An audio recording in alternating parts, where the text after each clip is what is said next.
धर्म हेतु घर में धर्म की चर्चा हो,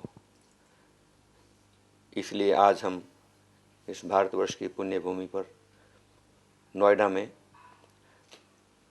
श्री राजेंद्र गुप्ता के यहाँ आए हैं।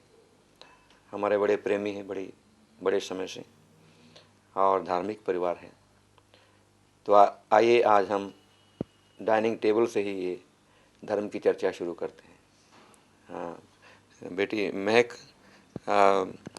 पानी कौन देता है? भगवान। और पवन कौन देता है? भगवान जी। भोजन?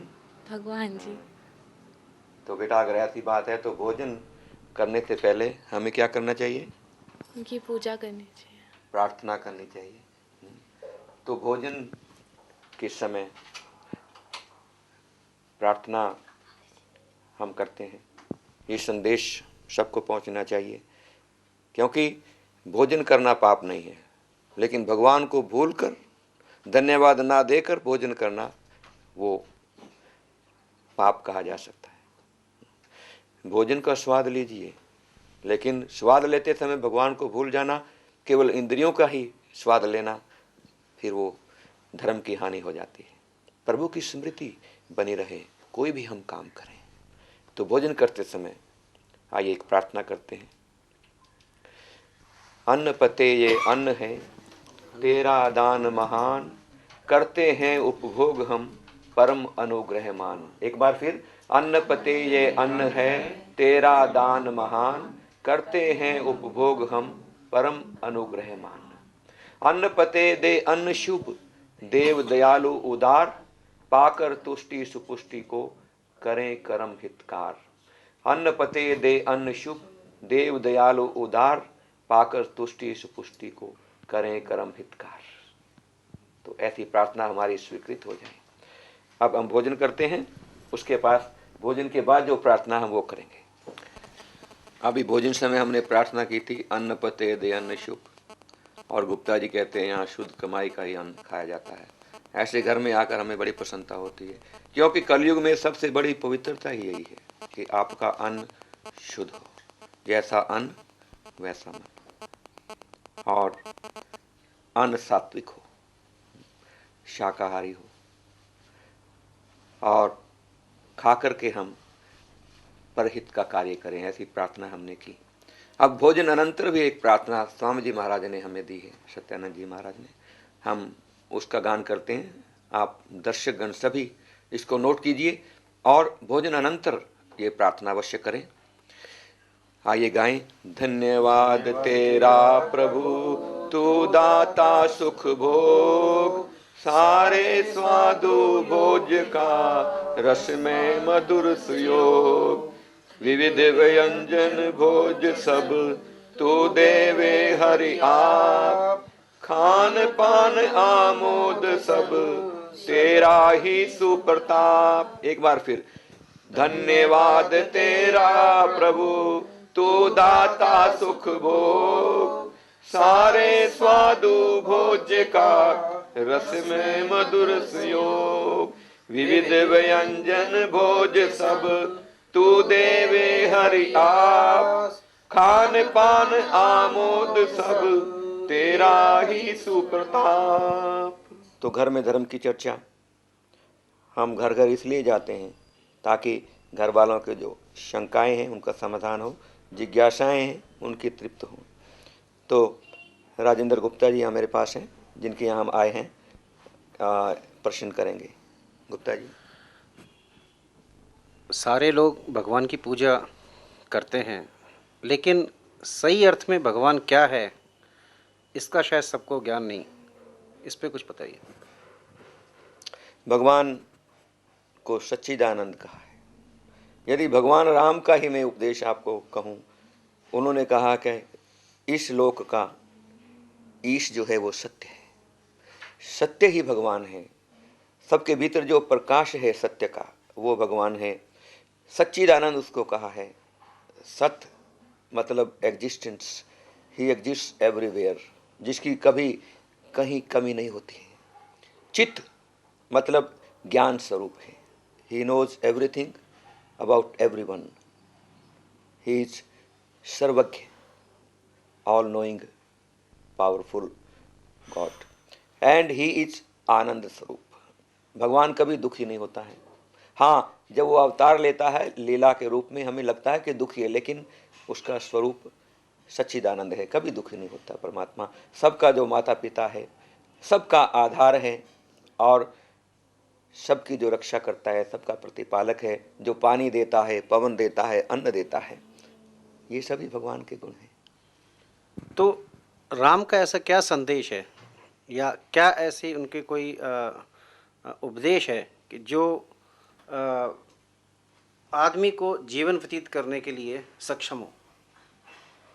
हाँ बिल्कुल, भगवान राम ने अपने जीवन से ही सिखाया है कि जीवन कैसा होना चाहिए। मैं हमेशा कहा करता हूँ कि भगवान के 3 गुण हम अपना लें। श्री राम सत्य को ही ईश्वर मानते हैं। सभी लोग सत्य से स्नेह करें, झूठ से घृणा करें, जैसे कीचड़ में गिरने से होती है। तो ये आचरण में लाना है। हमारे सब कर्मों में, अखिल कर्म कलाप में सत्य हो, हमारी कमाई शुद्ध हो, हमारा अन्न शुद्ध हो और हमारे वचन में सत्य हो, हम अपना वचन निभाएं। भगवान राम जो कहते हैं वो करते हैं, उनके कहने और करने में समता है। भगवान राम जो प्रतिज्ञा करते हैं उसका पालन करते हैं। और दूसरी शिक्षा है, भगवान राम पर स्त्री की आंखों में आंखें मिला के नहीं देखते हैं। वो गृहस्थ होते हुए भी ब्रह्मचर्य का पालन करते हैं। और भगवान राम का एक और गुण हमें अपनाना चाहिए कि वो सच्चे सेवक हैं। सेवा के मूर्तिमान उदाहरण है श्री राम। ऋषि मुनियों की सेवा की, एक पतिव्रत धर्म का पालन करके, एक पत्नीव्रत धर्म का पालन करके जगत को एक आदर्श स्थापित किया और ये उत्तम सेवा की। तो सेवा का ही संदेश भगवान ने दिया है। उनकी पूजा तुम कर सकते हो, लेकिन वो कहते हैं आप सच्चे सेवक बनो, प्रभु के अनुशासन में चलो। क्योंकि प्रभु का प्यारा वही है जो प्रभु का अनुशासन मानता है और प्रभु की सेवा करता है, उसी का दर्शन करता है दीन दुखी में। तो ये सभी चीज़ें हमने भगवान से सीखनी। Thank you. मैं गरिमा गुप्ता। महाराज जी, मैं आपसे ये प्रश्न करना चाहती हूँ कि मैंने मंत्र आपसे लिया हुआ है राम नाम का, लेकिन बचपन से ही मेरी शिरडी के साईं बाबा में भक्ति है और बार बार ध्यान उन्हीं की ओर जाता है, राम की जगह साई निकलता है मुंह से। तो आप मुझे बताएं कि मैं क्या करूं? क्या करूं? बहुत उत्तम प्रश्न किया है। अपने हृदय की बात कर लेनी चाहिए संतों से और समाधान करना चाहिए। बेटा ऐसा है कि मुझे जो अनुभव है, मैं शिरडी कई बार गया हूँ और शिरडी के बाबा ने मुझे बताया कि मैं ही श्री हरि हूँ, मैं ही राम हूँ। राम और शिरडी के बाबा में कोई अंतर नहीं, ये मैं अपनी आत्मा से जानता हूँ और मैंने साई नाम का अमृत पिया है। तो ये जगत में एक बड़ा अच्छा अवतरण हुआ है साईं बाबा का। साईं बाबा के भक्त बड़े अनूठे होते हैं और उनसे मिलकर मुझे बड़ी प्रसन्नता होती है। साईं बाबा के भक्त कहते हैं सबका मालिक एक, और तुम किसी नाम को जपो, माँ को जपो, कृष्ण को जपो, शिव को जपो, वो सबको गले लगाते हैं क्योंकि उनको सब में साई दिखाई देता है। देखिए, एकत्व की साधना इसी को कहते हैं। परमात्मा को बांटना नहीं, बस एक रूप ही मानना। जैसे मैं सबको राम रूप मानता हूँ, मैंने राम नाम की उपासना से साई का साक्षात किया है। मैंने साई का नाम नहीं जपा ना, राम नाम को जप करके साई प्रकट हुए हैं और मुझे बताया कि बेटा वाह, आपकी भक्ति दिन दुगनी चार चौगनी बढ़े, मुझे बड़ी प्रसन्नता है। आप आगे बढ़ते जाओ, एक नाम रतनधारा जगत में बहाओ, मेरा आशीर्वाद है।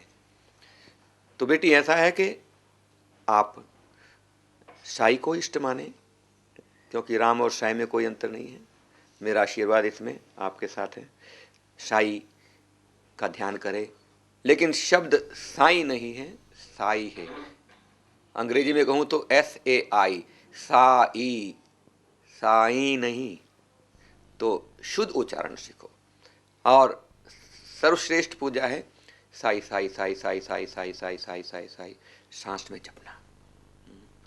मैं जानता हूँ बहुत से उपासक जपते हैं ओम साई, शिरडी साई, जय जय साई। ये एक स्तुति हो सकती है, लेकिन जहाँ तक जप का सवाल है, शब्द को ही गाएं, शब्द का उच्चारण करें, शब्द की धारा बनाएं। जैसे हम राम नाम की धारा बनाते हैं, ऐसे साई नाम की धारा बन सकती है।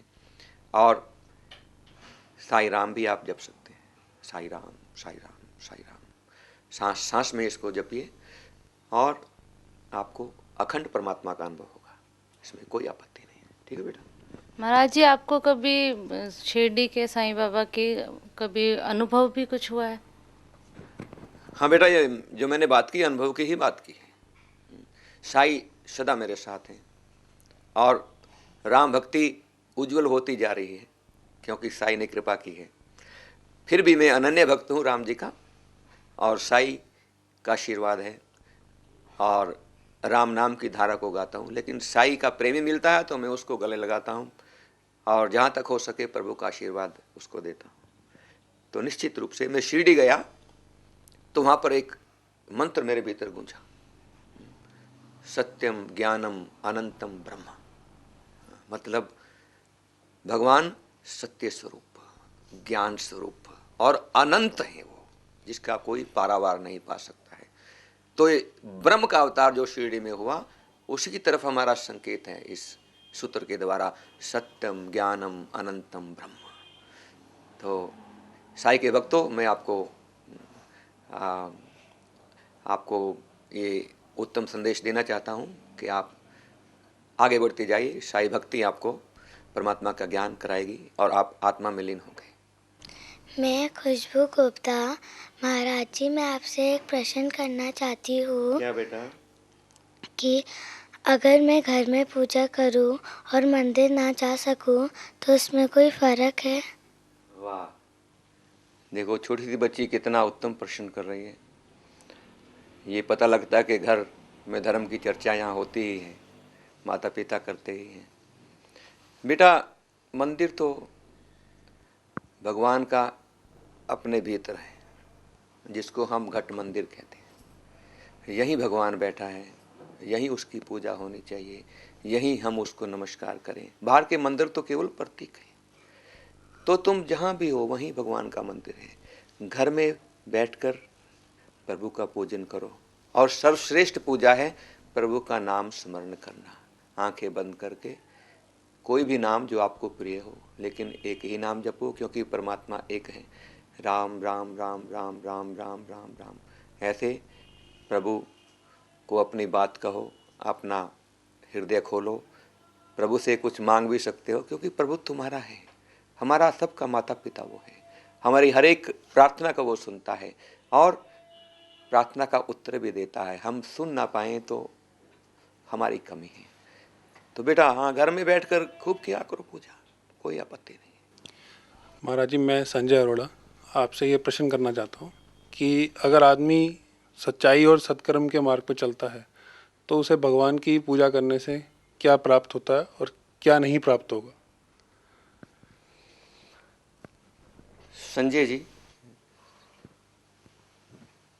विडंबना यही है जगत में कि भगवान को जाने बिना कोई सत्य का आचरण कर नहीं सकता है, कोई सत्कर्म भी नहीं कर सकता है। भगवान को जानोगे तभी ये कार्य हो सकते हैं। भगवान को जाने बिना कोई सत्यवादी नहीं हुआ है, कोई सत्य का आचरण नहीं कर सका।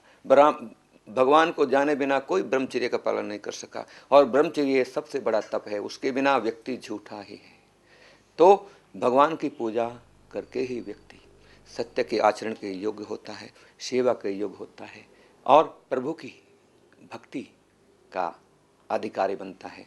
और भक्ति मतलब भगवान से जुड़ना है। भक्त मतलब जो जुड़ा हुआ हो, भगवान से कभी अलग ना हो, उसको भक्त कहते हैं, और भक्ति उसका मार्ग है। राम नाम को जप के, राम नाम में राम को प्रकट करना, आत्मा में परमात्मा को प्रकट करना और सब में राम को देखना, यही भक्ति है। उसके बाद फिर तुम कोई बुरा काम कर ही नहीं सकते, उसके बाद तुम कोई गलत स्टेप ले ही नहीं सकते। आपका जीवन ही एक भगवान की पूजा हो जाएगा और आप एक मस्ती की चाल से चलोगे, अपने आप में आनंद आपको अनुभव होगा, क्योंकि भक्ति आनंद का दूसरा नाम है। Gupta ji, Garima, you have been blessed with 2 beautiful girls, लेकिन कभी आपके मन में आता है कि हमारे पुत्र भी होता? क्या अभी भी जिज्ञासा है कि आपके पुत्र आए और भगवान ये इच्छा हमारी पूरी करे? आप बताइए मुझे हृदय से। पुत्र और पुत्री में मेरे हिसाब से कोई फ़र्क नहीं है। अगर पुत्र को जन्म देती है तो वो लड़की ही जन्म देती है या औरत ही जन्म देती है। तो पुत्र बाद में आता है, मेरे ख्याल से लड़की पहले आती है। तो लड़की मेरे होने से मैं अपने आप को ज़्यादा सौभाग्यशाली समझता हूँ। और तुम गरिमा? महाराज जी, मैं सोचती हूँ कि पुत्र हो या पुत्री हो, उससे कोई फ़र्क नहीं पड़ता। उनके संस्कार अच्छे होने चाहिए और उनको अगर पुत्र है या पुत्री है तो उससे हमें कोई फ़र्क नहीं है। सही बात है। हाँ जी।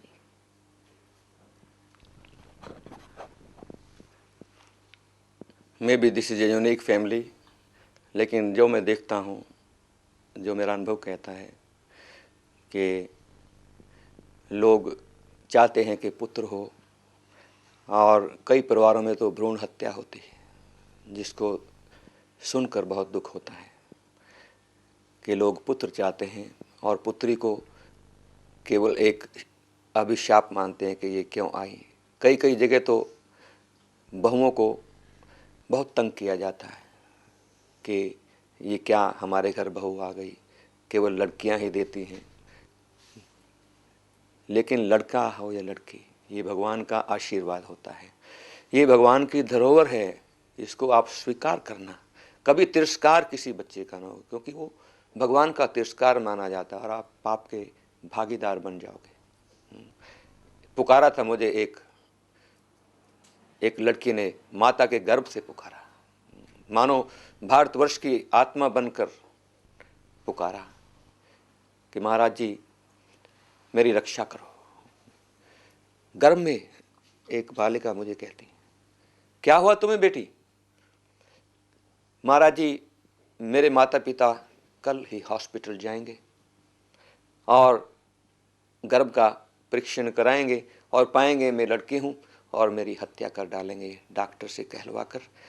लेकिन मैं जीना चाहती हूँ, मेरे जीने का कोई अर्थ है, भगवान मुझे भेज रहा है, कोई लक्ष्य है मेरा, तो आप कुछ कर सकते हो तो करो। तो मैंने अपनी गाड़ी उठाई और उस भाई के घर पहुँचा। बोला कि तुम्हारी पत्नी के गर्भ में जो बालिका है उसको कुछ क्षति ना होने पाए, मैं इसलिए तुम्हारे पास आया हूँ, कृपा करके बचाओ अपने आप को पाप से, क्योंकि मैं जानता हूँ कि तुम आज ही हॉस्पिटल जाओगे और पाओगे कि लड़की है और उसकी हत्या करवा डालोगे।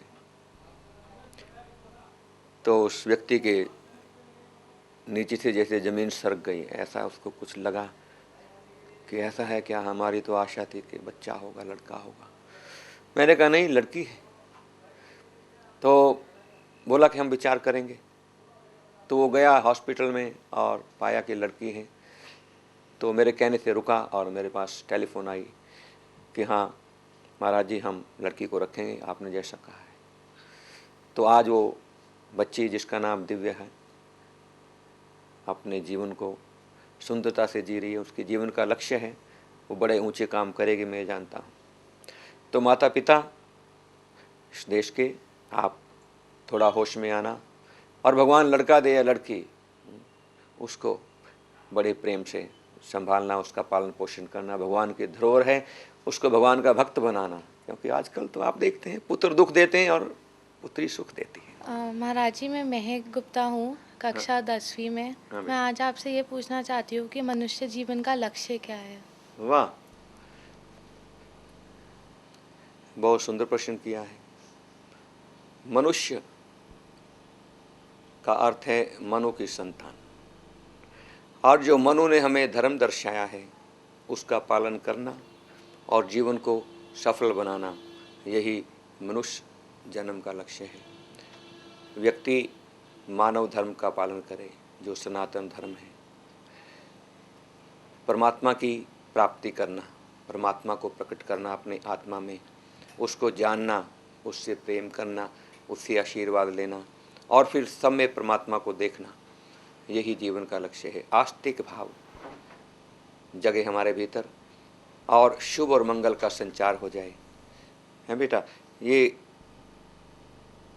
मनुष्य जीवन का लक्ष्य है। चाहे आप विद्यार्थी हो, चाहे आप वयस्क हो, चाहे आप वृद्ध हो, इस लक्ष्य को हमें ध्यान में रखना चाहिए और हमारा हर एक कदम परमात्मा की ओर होना चाहिए, क्योंकि यहाँ दो रास्ते हैं हमेशा। एक रास्ता आत्म कल्याण का है और एक रास्ता प्रलोभन का है। तो हम आत्म कल्याण का मार्ग चुनें।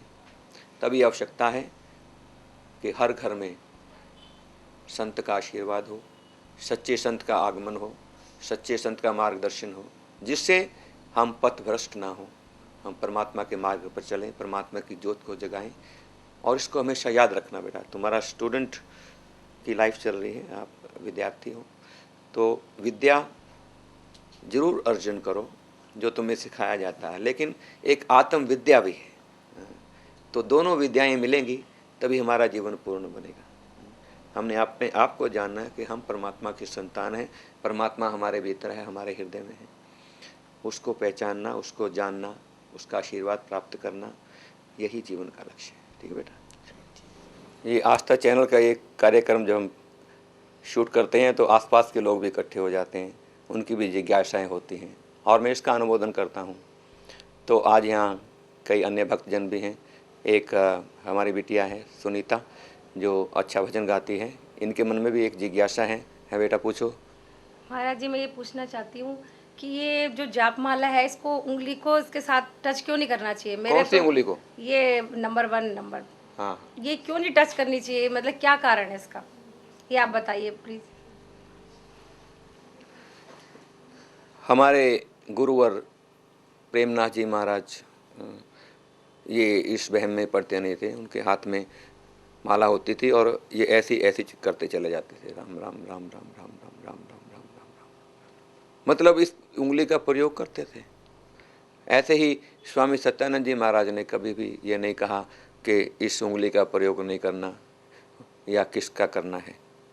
वो तो मन से है, जप का संबंध हो, मन को जोड़ना है और हाथ को उसमें लगाना है। हाथ भी भगवान का कार्य करते हैं, हमारा मन भी भगवान का कार्य करता है, तो हमारी दृष्टि भी जैसे भगवान में जुड़ जाती है। तो मैं समझता हूँ कि कोई हानि नहीं है, मन लगना चाहिए बस। लेकिन फिर भी बहुत लोग कटाक्ष करते हैं, जप करने वाले को रोक देते हैं, हे ये क्या कर रहा है, इस उंगली का प्रयोग क्यों करता है? क्योंकि इस उंगली से बुरे कर्म होते हैं, इससे लोग निंदा करते हैं, इससे धमकी देते हैं और कहते हैं जब घी सीधी उंगली से नहीं निकलता तो उंगली को टेढ़ी करना पड़ता है, और ये टेढ़ी करने वाली उंगली भी यही है। तो ऐसा बुरा चिंतन होता है इस उंगली के माध्यम से, तो इसका प्रयोग ना करो। मैं तो कहता हूँ इसका प्रयोग करने से ये दुर्गुण भाग जाएंगे, ये उंगली भी तुम्हारी शुद्ध हो जाएगी, मन भी शुद्ध हो जाएगा और बुरी कर्म करने की जो प्रवृत्ति है वो भी नष्ट हो जाएगी।